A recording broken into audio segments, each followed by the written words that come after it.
Welcome to Liberty Law Talk. This podcast is a production of the online journal Law and Liberty and hosted by our staff. Please visit us at lawliberty.org, and thank you for listening. Hello, you are listening to Liberty Law Talk, the podcast for Law and Liberty.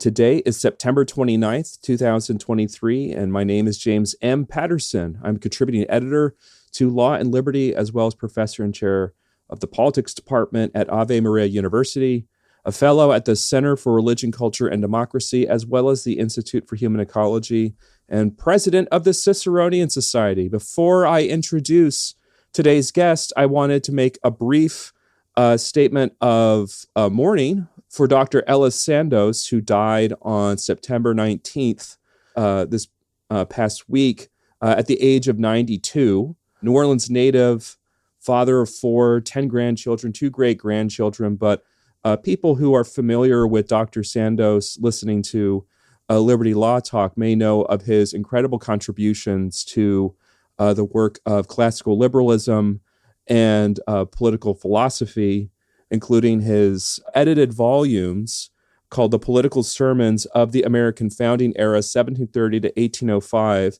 These are 2 volumes of the most important sermons that helped shape the politics of their day, as well as reflect on the beliefs and standards for constitutionalism held by outstanding religious leaders of the period.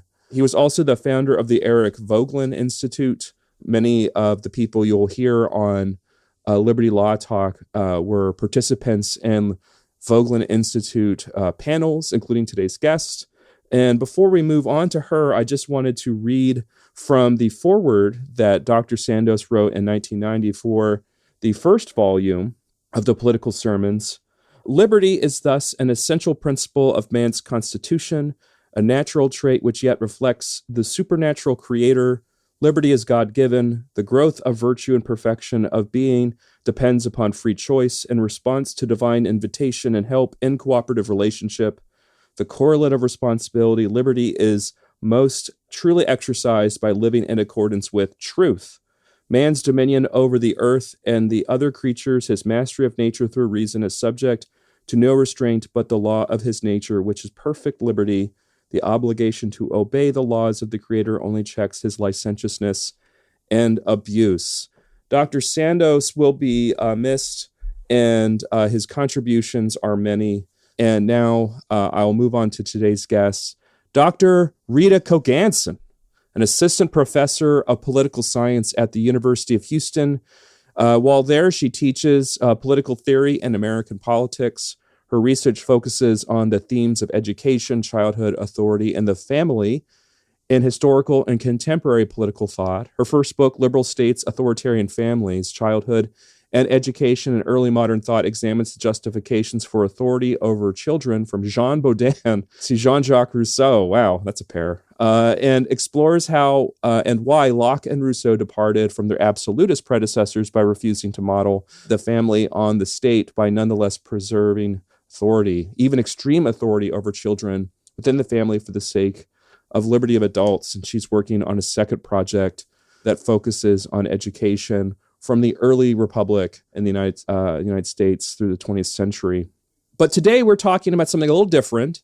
We're talking about her recent presentation at the 2023 American Political Science Association, as well as 2 things that she's published recently on Judaism and religious liberty. The first is the Satmar option, which she published for the summer 2023 edition of the Hedgehog Review, and her outstanding chapter from the book Religious Liberty and Education.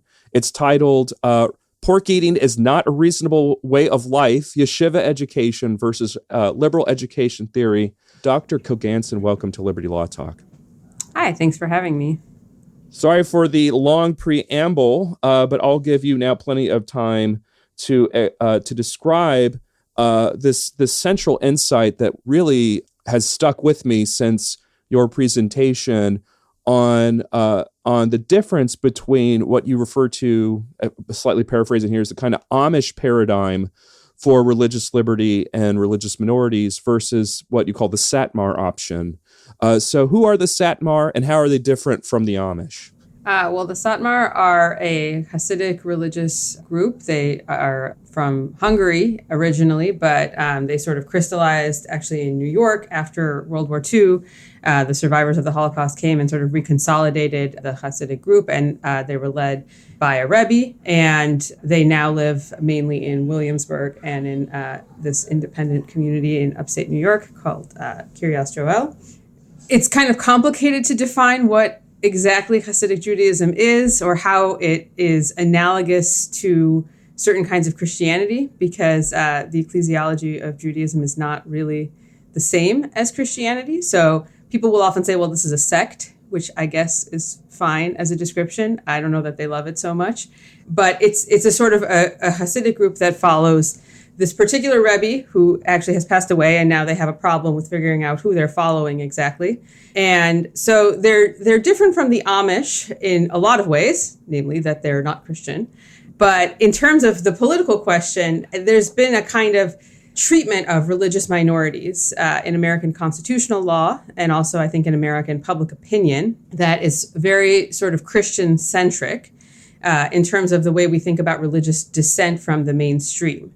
And so the Amish are a kind of radical form of religious dissent from the mainstream, in that they don't want to live what we would consider a modern life, that they reject a lot of modern technology, that they reject living in cities. They live in their own rural communities that are based largely on agriculture.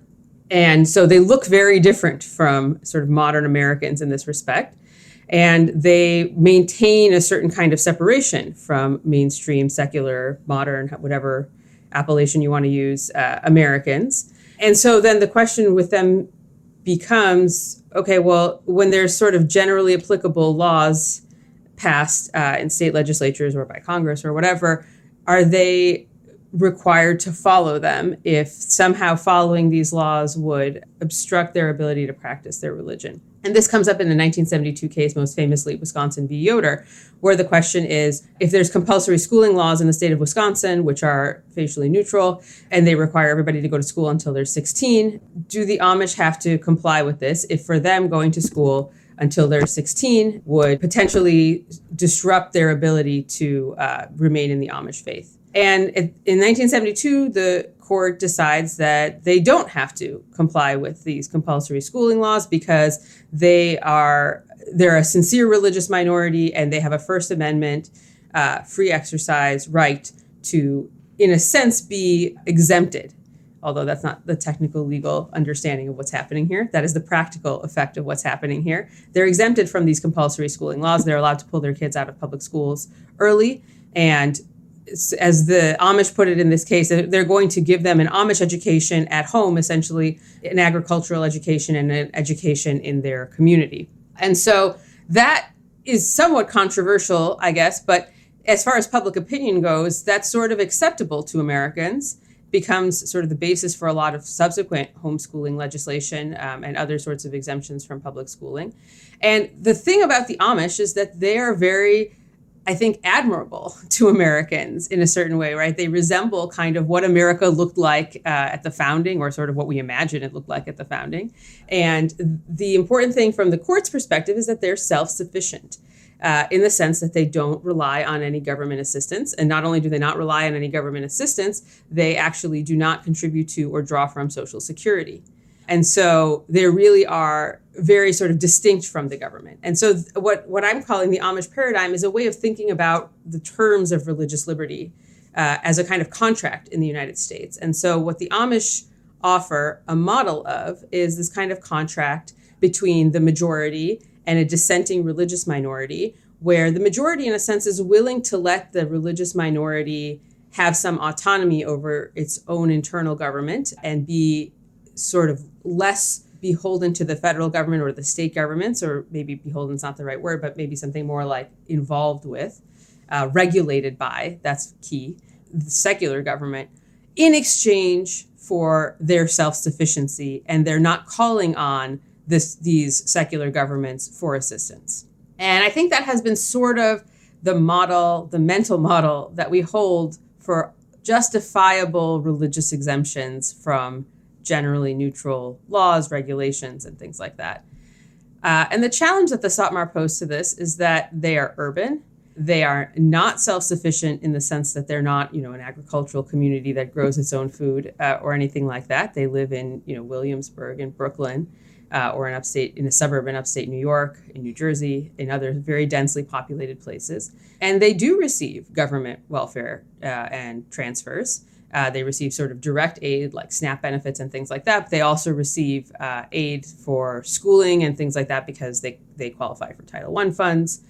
It's hard to say that they're poor. The issue is they have a lot of kids. And so that even when they're working and they make an income, it's very hard to support 8 kids or 10 kids on a single income or even both parents' incomes. And so they often qualify for federal and state poverty funds because those are based on family size. So they pose a different kind of dilemma, I think, for us, because then the question is, well, how far are we going to allow them to practice their religion, especially to the degree that their religion is in conflict with mainstream norms, when at the same time they are sort of reliant on federal and state aid.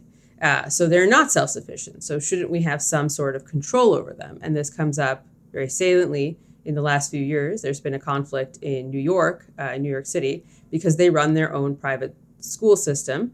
And the allegations of the New York Department of Education and the New York City education bureaucracy is that they are not doing a sufficient job of educating their children, that they don't teach enough secular subjects, that they don't teach English. The Satmar speak Yiddish. And so should the state and the city governments be allowed to intervene in their school curricula and change them or bring them up to date or mainstream them, however you want to think about it, on the grounds that this is a violation of, their children's rights. And we're paying for those schools, right? That's the other salient thing. So that's what I see as the contrast. There's a kind of vision of a very self-sufficient, almost sort of noble agrarian group with practicing a divergent way of life in the United States. And we're sort of willing to forgive that so long as they don't depend on us or ask us for anything. But that's not really a common model of how religious dissent works in America anymore. Most people don't look like the Amish. They look a lot more like the Satmar. They're doing something out of the mainstream, out of the ordinary, but they are pretty much integrated into American society and are, sort of entangled in government institutions and also are often recipients of transfers. Yeah, the subject of the Amish as a kind of exemplar reminded me of one of the worst movies I've ever seen, called For Richer or Poorer, with Tim Allen and Kirstie Alley, about a man and a woman from New York who retreat from a scandal to live in Amish country. And there's a kind of rediscovery of what it means to be authentically human by living among the Yoders, which is, of course, one of the people in the Wisconsin v. Yoder case. Well, I think that's just an extremely common Amish Mennonite surname. They're not all related. Oh, okay. They're not related to fictional movie people? It's an extremely common surname. So you've been to UVA, right? If you drive just north of UVA, there's a great children's farm market thing called Yoder's where they have a petting zoo and everything. Those people aren't related either. That is actually a great recommendation if you need to stop off with your kids. Please go there. There are goats on a giant contraption that they've built. It's incredible fun and the food is amazing. Yeah. So we are unrelated Yoders. We are not endorsed by Yoders, but we will gladly take any shoe fly plies they will send our direction. We have just a real rich chapter here, and there's a lot that I want to talk about. Pork eating is not a reasonable way of life. The thing that you point out first in this chapter is that the preoccupation that many post-Second World War liberals had was with the possibility of a Christian theocracy. You say here the 1980s, 1990s fear of Christian theocracy can no longer reasonably motivate our considerations when so many of those asking for considerations are not Christians. So this older understanding that even by the 90s seemed to be pretty antiquated remains more or less enshrined in our laws. So talk to me a little bit about what that liberalism was and why it was so preoccupied with this particular case of Christian theocracy. Yeah. So, the rise of the religious right and the election in 1980, I think, sort of set off panic bells among many people on the left, right? That suddenly there is this insurgent movement of right-wing Christians who basically had not been heard from for a long time. I mean, not that they weren't there, they just weren't politically involved in the 1950s, 1960s. They start to become more politicized in the 1970s. And this, takes a lot of sort of liberal, especially academic types by surprise. And they become very worried. And so if you think about, Margaret Atwood's Handmaid's Tale, that's a response, I think, is written in the early 80s as a kind of, fever dream or fever nightmare of what she thinks might happen if these people were really to come to power. And I mean, they came to power through Reagan, but they were just part of a coalition, a conservative coalition that included obviously many other parts. And so the Wisconsin v. Yoder decision starts to look kind of nefarious or ominous to the left. And then there's a second decision. I think this is just a circuit court decision. It doesn't go all the way to the Supreme Court, called Moser v. Hawkins in the early 80s, which deals with or involves a group of what, we call fundamentalists, whatever that's supposed to mean, who are challenging the secular humanist curriculum of their public school. And their argument is that actually secular humanism is its own religion. And it's being imposed on us evangelical Christians as though it were neutral, but there's actually nothing neutral about it. It's a replacement for our religion, and that's a violation of our religious liberty. And they lose. So the court ends up saying that this kind of secular humanist curriculum is not religious. But they make a really important point. And they're, political theorists, especially people working in the tradition of John Rawls, are sort of take this seriously as a real problem, that there are these people who think that even neutral secular education is a form of religion. So there's a lot of writing done around Wisconsin v. Yoder and Moser v. Hawkins in the 1980s and 1990s by this kind of Rawlsian tradition of liberal education or democratic education. And they're, very concerned about, for them, the real question motivating a lot of this is how can we neutralize the religious right? How can we prevent them from taking their kids either out of schools entirely, right, and homeschooling them into some kind of fundamentalist, theocratic regime or to promote such a regime, or from developing their own schools, which are going to promote this, because their fear is that, the civic fabric is going to be rent by these people's children who are educated in this really insular, fundamentalist type education, and who are going to grow up and come out of it basically ready to overthrow the liberal Republican regime of the United States. So they write lots of sort of theories of education, political theories of education, that are mainly about like how to constrain these sorts of people. What sort of public education is required and necessary so that everybody gets the same civic foundation, implicitly / explicitly, so that they don't become, fundamentalist theocrats when they grow up. Yeah, the term that's you use and that's used among the people that you cite is the word autonomy, and the autonomy standard is, as you point out, not neutral. So even though you may not, I think, necessarily identify with the Hawkins case or its results on, there is all the same a kind of, I don't know how to put it, kind of acceptance that the religious right did have a point. You say, although the autonomy aimed at by liberal education purports to give children a neutral or broad selection of lives, it is neither neutral nor broad in reality, but highly normative and narrow. And although childhood exposure to diversity is intended to expand our liberty and capacity for independent thought as adults, it actually undermines the development of the very virtues necessary to exercise such independence. In fact, you point out later that this kind of education is really only beneficial to secular would-be elites, and the rest more or less have to kind of suffer in silence. Yeah, so I mean, the way that these political theorists who are concerned about the rise of right-wing theocracy or religious theocracy try to theorize this problem is to say, well, the kind of education that everybody needs is an education for an open future or an education for autonomy. And that if we set this as the standard, we're sort of guarantee that nobody can get this kind of theocratic fundamentalist education and get away with it. And the idea of autonomy is that you should have the kind of education that allows you to continually revise your understanding of the best way of life. That if you're sort of locked into one understanding, that shows that you're not really autonomous, that you're heteronomous. And so in order to facilitate that, we need to expose you to diverse ways of life as a child, as part of your education, so that you can sort of rationally choose among them. That's the sort of prevailing assumption of this kind of theory, that if we're exposing you to a diversity of ways of life, then in a sense, your insular fundamentalist parents don't have the kind of control over you that they can sort of determine how you turn out, because you're going to have the resources to decide for yourself. And, I think that's sort of intuitively appealing to liberals. I mean, not just on the left, but just liberals broadly, that's the case, because that's sort of how public education understands itself. Or what it understands itself as doing often. But the argument that I make is that there's an assumption buried there that, constantly revising your way of life, or at least frequently revising your way of life, demonstrates something about your virtue. But in reality, it's very costly to do that in an adult life. You have to think about, okay, well, you have a religion, but you reconsider it. So you leave your church and you leave all the social connections there behind, right? And all the social capital that you've developed there behind.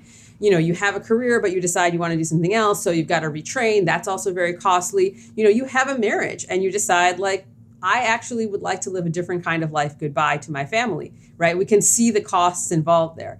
And I mean, that's a kind of extreme example, but that's sort of part of the autonomy that they want to develop in people. And when you think about, well, who can best afford that kind of life where you're constantly changing things around, right? And there's a lot of costs involved with those changes. The answer is basically, people with elite educations, people who are white collar professionals who make a lot of money and who just have more money to absorb these kinds of costs with. Whereas for the vast majority of people, the idea of moving around all the time, right, of changing up the way that you live, changing your career, changing your family, can be really just devastating. It's not clear that you can always recover from this and that you have the kind of, the resources built up to be able to absorb those costs. And so in that sense, it's not a neutral way of life. It's a way of life and a kind of ideal of the best kind of life that is really suitable only for people, or maybe mostly for people with elite degrees in elite professions with a high degree of geographic and social mobility, who are able to absorb the costs of making frequent life changes. And that for other people, the goods of staying in one place, of being rooted, of being tied to your family or being tied to a community, those look to people from like Yale and Harvard as, being tied down and having no choices. But the kinds of capital that you build up that way can be very important for supporting you throughout your life if you don't have the other kinds of capital, right, that the people from Harvard and Yale have, literal financial capital, educational capital, and so on. A very strong passage, one of the ones that I marked with multiple stars, which means I have to talk about it. Liberal theory has no answer where neither choice causes harm, the choice being between eating pork and not eating pork. But the child needs answers about the best way of life, and a negative standard like the harm principle does not suffice. Absent authoritative guidance from parents and teachers, the child will either make his choices on mere whim or find other, perhaps less salutary authorities who are less skittish about comprehensive worldviews to guide his choices. And this, as a summary of the kind of education you're describing, is very bleak. And you actually point to, with some ambivalence, maybe I'm misreading you on this, but with some ambivalence to the Satmars having an answer to this problem that liberalism creates. Maybe address, like, if I'm right about the ambivalence, but also like how stark the contrast is in the kind of education you get in a yeshiva. Well, I mean, the kind of education you get in the yeshiva varies. So the schools that are currently under investigation or were under investigation are kind of extreme versions of Hasidic schooling, and a lot of it has many more secular elements. But what's in question here is sort of that you have a very Jewishly rooted education. It's an education rooted in Jewish law. Often it's taught in Yiddish, and it emphasizes sort of what we would call in the secular world Jewish values, right, rather than secular values. And, it gives you a very clear picture of the best way of life, right, as this community sees it. And liberal theorists tend to view that as coercive because you're given this picture before you really have a chance to think through what for you would be the best way of life. But I think the problem is that the assumption here is that the child is this rational thinker, is constantly working through the possibilities, when another possibility is simply that you're creating children who don't really have a lot of, what you're not reinforcing in children is sort of the virtues of self-control and the sort of ability to stick to a decision, because you're in fact encouraging them to do the opposite, to constantly sort of change their mind or reconsider. And so one possibility is that actually in childhood, it is better to have a concrete vision of the best way of life that, is given to you authoritatively. I mean, there's, children don't see it otherwise. They see it as being sort of imposed on them, but then they also can come to like it. It doesn't foreclose the possibility that in adulthood, you will change your mind, that you will simply see this way of life as, either impossible for you to follow or at least very undesirable, and that you can leave. And all of these communities within liberalism, we require all of these insular communities to have rights of exit, as liberal theorists call them, right? That you can leave the Satmar, you live in New York City, just move to another part of New York City and try to, sort of start your life anew, secular or maybe less observant than the Satmar are. I mean, there's a lot of different options. Whereas the public school view, or the way that the liberal theorists would like public schools to work, is to not privilege any possible way of life, to say that all ways of life are basically good unless they're criminal, so unless they violate the harm principle, and that it's really up to, a 7 or 8 year old child to make their own decision. But they don't have the resources to do that. And so they end up not necessarily in a better place than somebody who is given a more rigorous, Hasidic or Satmar upbringing and gets to adulthood and, either decides that they want to stay in this community or decides that they want to leave. But in one way or the other has been given a much more, I think, complete sort of moral education than the kind that these liberal theorists are advocating for, which is largely a kind of abdication of making any claims about morality or about the best way of life out of this kind of defensive fear that if we say something is the best way of life, then we're, of course, prejudicing ourselves against other possibilities that could be equally good. The irony, of course, is that religious ways of life are not equally good because they're heteronymous. So really, it's hard to, there is a kind of smuggling in of value judgments here. And the value judgments tend to be against religious orthodoxies because religious orthodoxies are not open to non-orthodoxy. Yeah, so I've done some work on the Catholic side to this history of education and religious liberty. And it's funny how parallel fundamentalist Protestants and now apparently the Satmar are to the same experiences that Catholics had, right down to Catholics complaining that public schools adopt what Dagger John Hughes, a bishop in the 1830s, called Nothingarianism, where there's a sort of a dogmatic imposition of vaguely humanitarian beliefs that would only encourage people to become atheists. And that way of constructing a kind of implicit dogmatic teaching in a school is actually quite a flimsy one for most students. And I think you have a very strong, probably very controversial take on this in the chapter, namely that yeshiva education for Hasidic Jews is actually really great. When it comes to living in contemporary social life, the Hasidic adolescent is in a stronger position to seriously engage with diversity than the secular one, who's exposed to a superficial parade of possibilities that hardly challenge his own weakly rooted preconceptions very deeply.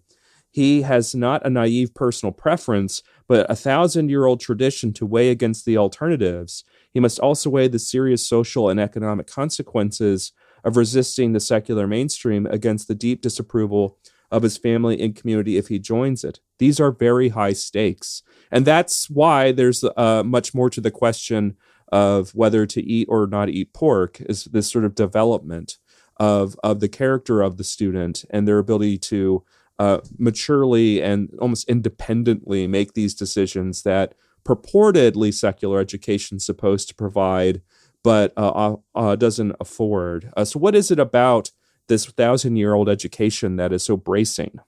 Well, so I think I'm not actually singling Judaism out for this. It happens that Judaism is this 1,000-year-old tradition. I mean, the Hasidic sects are not thousands of years old, but they're following Jewish law, which is thousands of years old.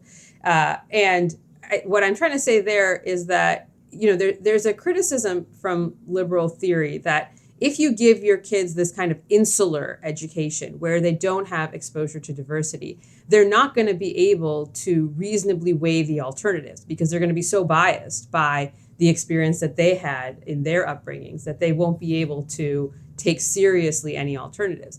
And the point that I want to suggest here is that, when you are a religious minority in a regime where the majority is very visibly lifestyle, everything economically different from you, it's really hard not to notice that. There's the presumption of liberal theorists is that these kids are simply oblivious, or that these people are totally oblivious to the fact that they are extreme minorities in a society that functions very differently than their communities do. And I mean, that may be more true to some degree for the Amish because they actually live physically isolated often from larger communities of secular Americans. But that's not really true of Hasidic Jews because they live in like New York City.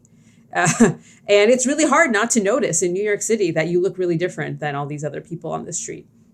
And it's true that, the community can provide a lot of supports to make it feel normal to be Hasidic. That's not a problem. But it just seems not to be the case that for an extreme minority of this kind that you would never consider the alternatives.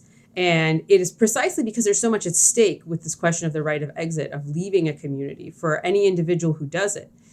You have to really take on a totally different way of life. And often you have to cut off connections with people that you knew in your childhood. I mean, that's a very serious life decision. And so for them, the question of how will I live is kind of constantly presented to them, on the streets of New York City, in a way that it's not to the secular, student who is told, well, there's lots of different ways of life. They're all pretty good. And there's some that are really just beyond the pale. So you shouldn't consider those. But, then you end up with a situation like Buddhism, right? Like all of these kind of secular people who decide to be Buddhist for a while. And there's no cost in that because it's kind of fake.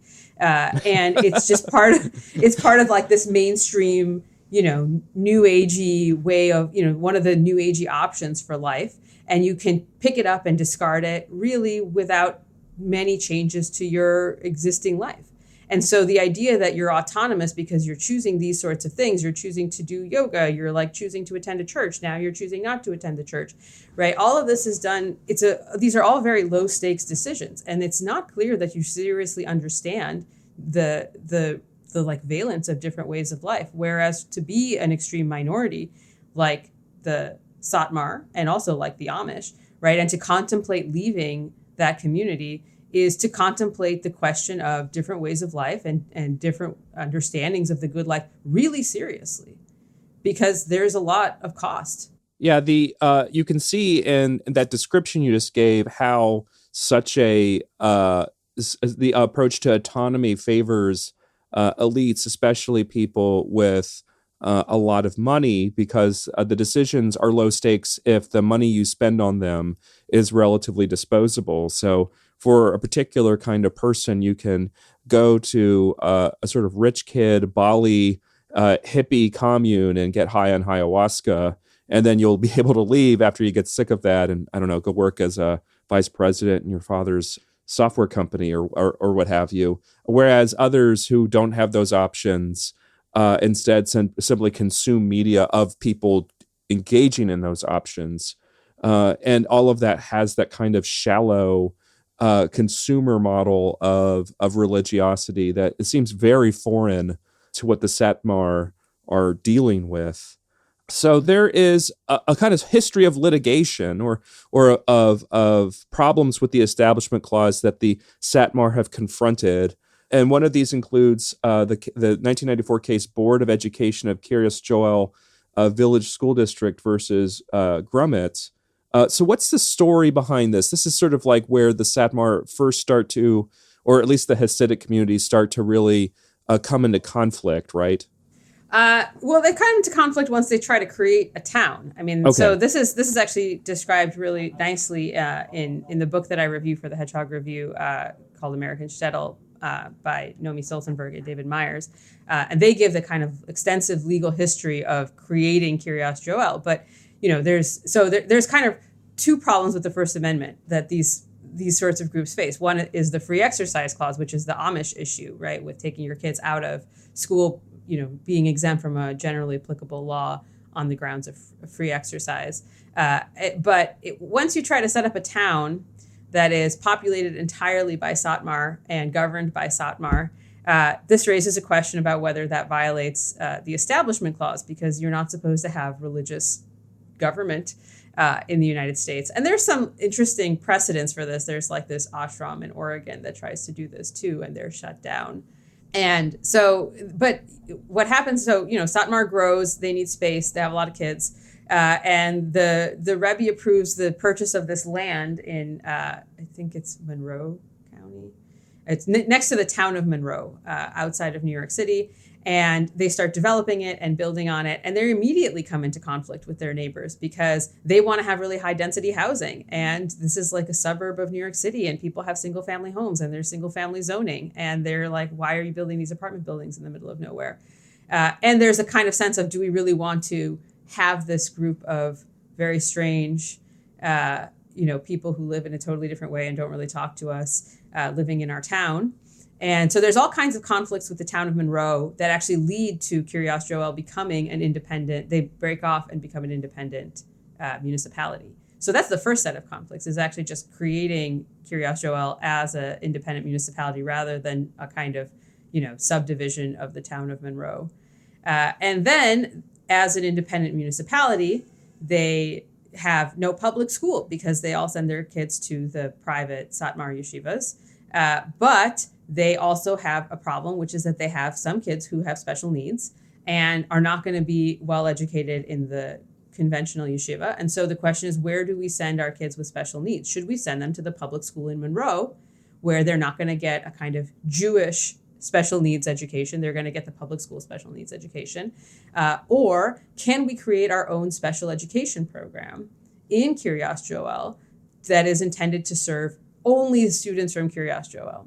And that's the basis of this conflict. So there's kind of, they start doing this. They create their own public school. It's a public school designed entirely for kids with special needs and only open to the residents of Kiryas Joel, who are probably 99.9% Satmar. I don't know. There might be somebody who's not Satmar living there.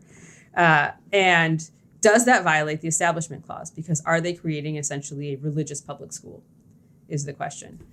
So this goes all the way to the Supreme Court, and the court decides against the school district that this is a violation of the Establishment Clause, that they are creating essentially a religious school, and that they can't go forward.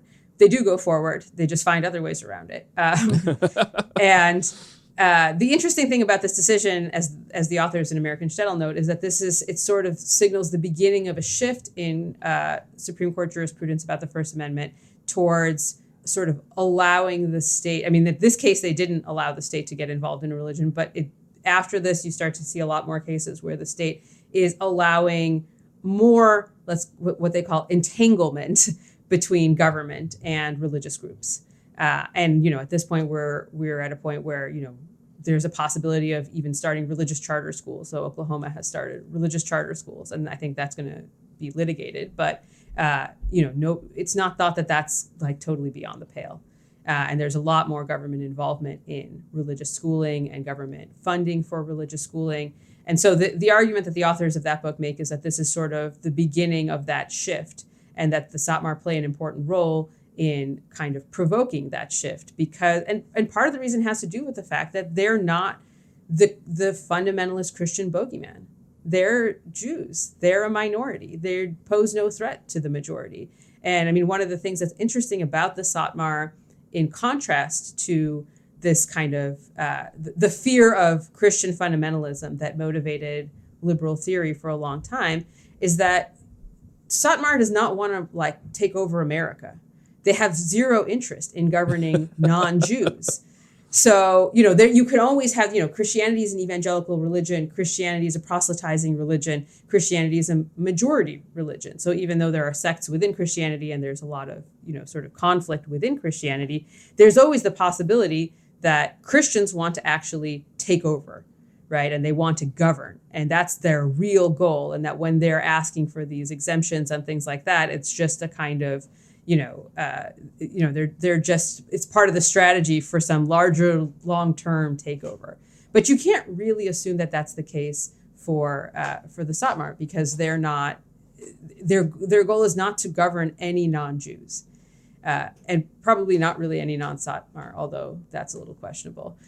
So in that sense, they're interesting because they don't pose this threat, this political threat. And the question of exempting them from generally applicable laws or whatever, or carving out exemptions for them from regulation, is not one where you can plausibly ever say that their goal, they have some larger scheme, long-term scheme to use these little exemptions and carve-outs to gain power and take over. And so it's really just a question of tolerating pluralism and how far we're willing to go in tolerating pluralism. There's a town in Michigan called Hamtramck, which has become majority Muslim, primarily from Bangladesh. And they have an all-Muslim city council that recently banned the use of pride flags in the city. The response from an LGBT activist was that, and a former mayor, was there's a sense of betrayal. We supported you when you were threatened, and now our rights are threatened, and you're the one doing the threatening. There's this sort of presumption among sort of autonomy-based liberals that because they're defending religious minorities, that the religious minorities support autonomy-driven liberalism. And this just doesn't seem to be the case. Yeah, well, I mean, as I said, there's a sort of limit to this. Yes. On the case of the Jews, which is that they're not trying to grow and take over. But there is a kind of analogous problem. So Ramapo County has this problem, which is there's a lot of Hasidic Haredi Jews living there, and they won a majority of the school board seats. But they don't send their kids to the public schools. And so...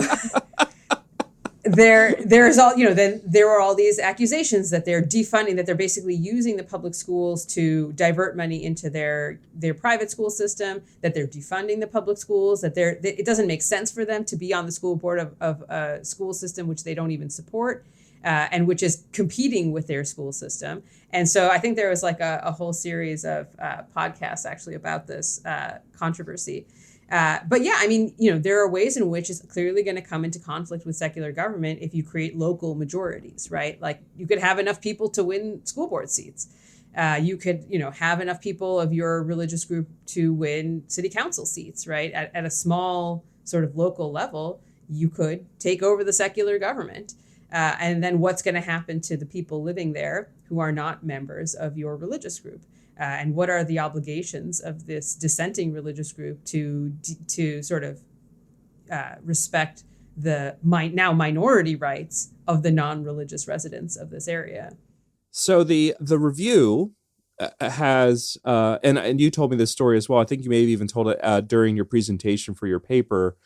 Has this account for how the Satmar were actually able to essentially game the system for welfare benefits for low-income people. And they did so by more or less hacking an entitlement program,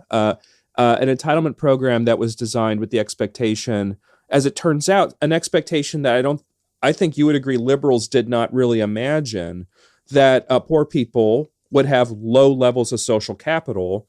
But if you engineer poor people with high levels of social capital, they're actually able to sort of work against the original intentions of this welfare program. So explain exactly how this works and why it was such a source for outrage.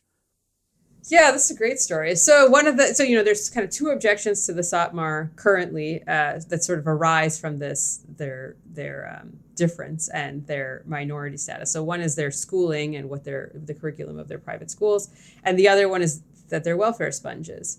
And so they do receive a lot of government transfers. The main reason for this is that they fall below the state poverty line often, even though they're working and have an income, because they also have a lot of kids, and the poverty lines are determined by family size. But they also have, on occasion, been convicted of fraud for gaming the system, as you say, for various government transfers. And they're that's the reputation that they have in New York City. So you talk to New Yorkers about them and they're like, yeah, they do all this fraud. It's always hard to prove the fraud. So I think there's probably less conviction. But when there is conviction, the New York Times is very happy about it and they write about it.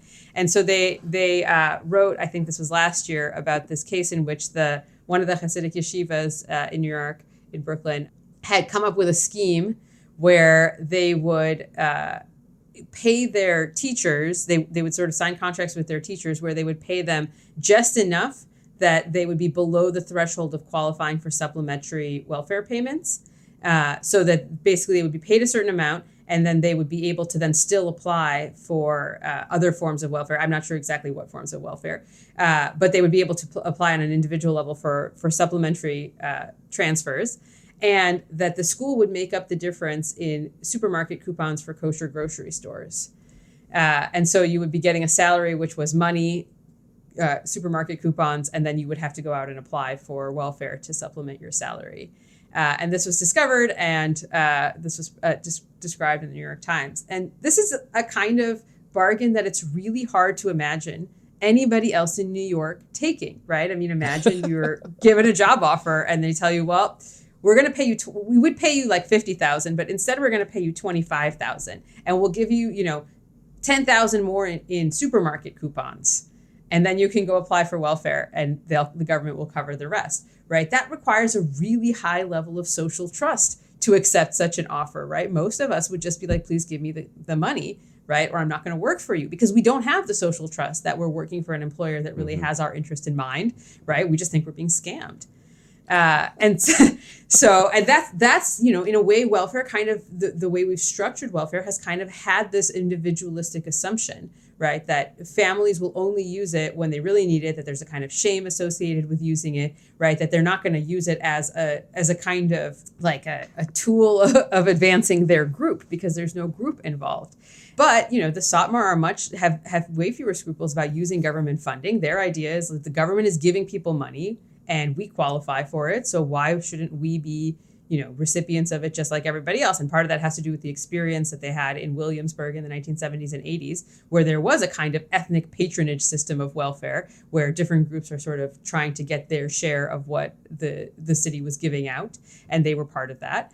And so they don't have the same kind of objection that it's immoral or shameful to receive government benefits. They think this is something that's being given out and we qualify for it. And so why wouldn't we take it? Plus, they're much better organized in taking it. And so they have this ability to use welfare in these ways that are very difficult for other groups to do. To have a kind of organized employment system that simply incorporates welfare payments as part of, the expected salary that you're going to make. And I mean, I think what's another element of this that's really interesting and worth thinking about, especially for people who are thinking about how to design welfare, right? It's like, well, how would you prevent this fraud, right? Well, you would have to in some way prevent people from qualifying on the basis that the Satmar qualify. So you have to change the rules in ways that would affect everybody. Are you going to impose, for example, child caps for the receipt of welfare transfers, right? So like if you have more than 4 children, we're not going to pay you, right? But that seems like outrageous. And so it's very hard to think about how to redesign the welfare system in a way that would prevent this kind of high solidarity community from taking advantage of it. Reading the Times' coverage of Hasidic welfare fraud, one gets the distinct sense that the reporters would be more relieved if all the public money that the Hasidim received was fraudulent than accept that so many of them are actually just poor. For them, it seems, poverty has not been as fatal to flourishing as it has for other Americans. It has not led to any of the social pathologies typically associated with it. This confounds the typical sociological explanations for these negative outcomes, which identify poverty as their root cause. In this respect, Hasidim confounds the right too, since it more successfully models in actual practice the corrective or even alternative to liberalism that Christianity often inspires to be. Really just incredible stuff in this review.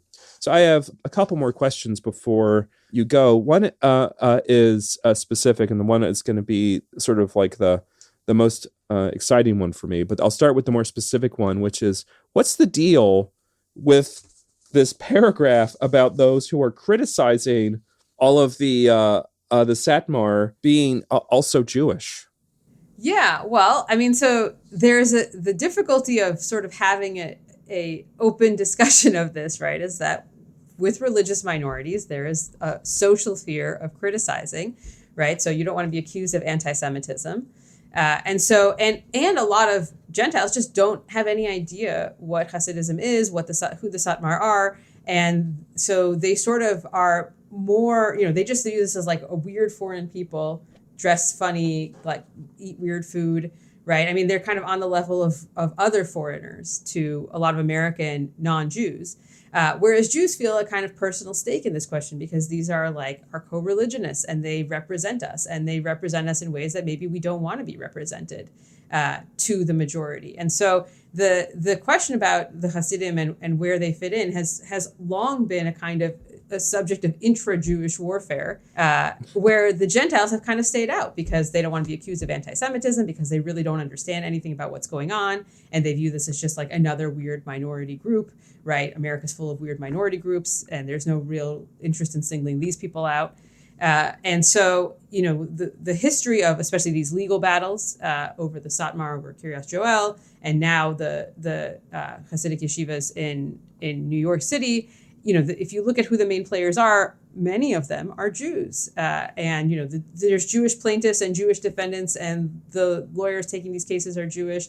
And because for the Jews, it's a much more sort of salient question of their own identity. What do Jews look like in America? Do they look like Satmar, or do they look like, Ruth Bader Ginsburg? And who is supposed to be the sort of representative of our people to the larger American population? So there's a kind of identity conflict that motivates some of this, right? And I think that plays out. I mean, oftentimes the Hasidim will accuse the secular Jews of this kind of version of anti-Semitism, which is just like, you hate us because we represent something more orthodox than you, and you're afraid that people will see you in us. And I think there's some truth to that. But I do think also that there's just a larger clash of visions, which is that secular Judaism for the second half of the 20th century really had a pretty cohesive constitutional vision of liberalism that does not tolerate the Haredi and the Hasidim and the way that they want to subvert the First Amendment by their lights, where their view is that there needs to be a strict separation of church and state, precisely because the Jews are a permanent minority and they will never stand to benefit from any kind of effort to, scale the wall between church and state, because they're always going to be persecuted. If any other religious group gets hold of state power, which is much more likely, given their numbers, right, the Jews will always be in a very weak and endangered position. And so the best position, this is what Judith Shklar calls sort of the way of thinking of the permanent minority, the liberalism of the permanent minority. The best and safest position for a group like the Jews, which does not aspire to and likely never will be a majority, right, is to create a constitution which creates a lot of defenses against state power, especially, defenses against religious groups taking control of state power. And I think that clash of visions is in some ways much more salient than this question of like, well, are secular Jews just embarrassed of being connected to people who look like the Satmar, who wear, the black hats and the big robes and things like that. I mean, I think there's some of that there, but that's not the main motivating thing. I think there's a real fundamental clash of constitutional visions.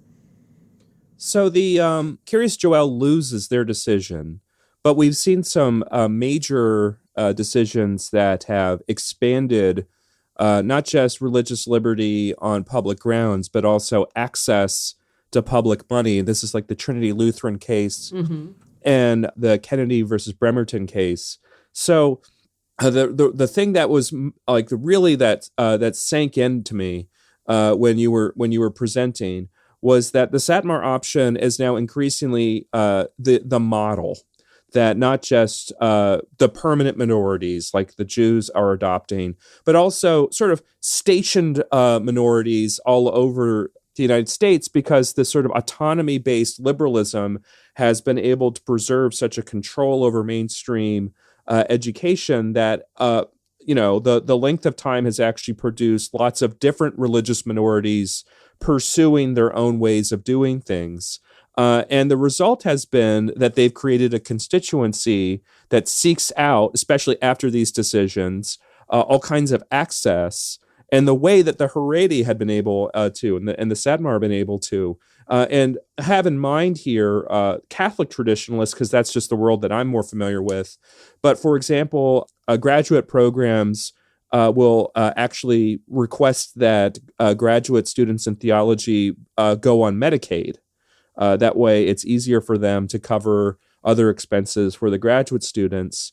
And here in the state of Florida, they've started to disperse multiple $1,000 grants to families for them to attend whatever schools they want. And the result has been a massive increase in attendance of more traditional Christian schooling and homeschooling options. So the thing that was so important to me about your presentation is that the Satmar option that you're describing, framed by this permanent minority status and sort of putting away the Amish as the exemplars, really does introduce an entirely new paradigm for religious liberty cases, in which the issue is not merely non-interference with religious practice, but also qualifications for access to entitlements. Is this really what you see as the future here? Yeah, I mean, I don't know. I don't like to say I'm predicting the future. It seems to me that the Amish model is really anachronistic. I mean, I don't know that it was ever really exemplary demographically, even in 1972 when the Yoder case was decided, because just most people don't live like the Amish in the United States. Otherwise, they wouldn't be so strange. But certainly now, there's just the idea that people who are religious dissenters are going to separate themselves out and go live somewhere where nobody will see them and they will see nobody is just not the way that religious minorities live in the United States. And it no longer seems to reflect the assumptions that they have. And I mean, you can see this definitely in the homeschooling movement, the shift, because in the 1970s and 1980s, when homeschooling starts to become politically viable and people are lobbying for changes to state laws that will allow them to take their kids out of public schools and not be subject to compulsory schooling laws, the whole argument is about removing your kids from these influences, teaching them at home, the right to teach them at home, to be able to sort of shield them from the larger influences of the mainstream culture. Now, all the homeschooling battles are about inclusion.